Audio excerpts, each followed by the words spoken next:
Just back from a really long trip on my 2009 Electra Glide Fat Elvis here, and 4,000 miles on a 14, 15-year-old bike, whatever it is these days. And one of the things I noticed, you can see it right there, a little problem, but really, is it that big of a deal? Well, I suspect I know what's going on with the oil on the side of Fat Elvis, and I also suspect it's not really that big of a deal. So I came here to Mobile Bay Harley Davidson to talk to Master Tech Neil and have him check it out and try to ease my concerns. You said the keyword, long trip.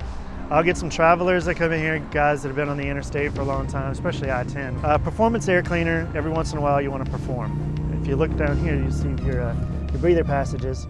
It'll come down through here and it'll get sucked back into the engine if you're still running a stock setup and don't have a catch can or anything.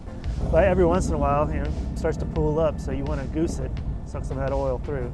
I mean, hey, when you're on the interstate a good hour at a time, you just sit there holding it. It might pool and drop a little bit. It's more annoying than anything, yeah, especially if you have a lot of leather riding gear or leather bags. I mean, it can be a real mess.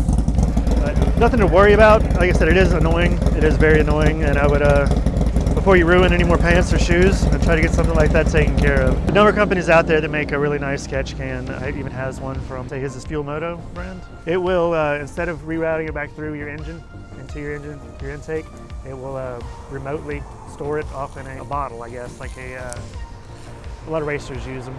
You know, the old, you had to have water wetter, you couldn't have coolant in your system. Just catch can, make sure the track stays nice and clean. Some guys have wired up bottles or booze bottles and things. Those are kind of hokey, but they get the job done. There are a number of different ones out there, ones that will run into the transmission. It kind of depends on what you want to get done, really. I'm a big fan of the simple one that just runs off to the side and down into a K&N filter. But those seem to work the best.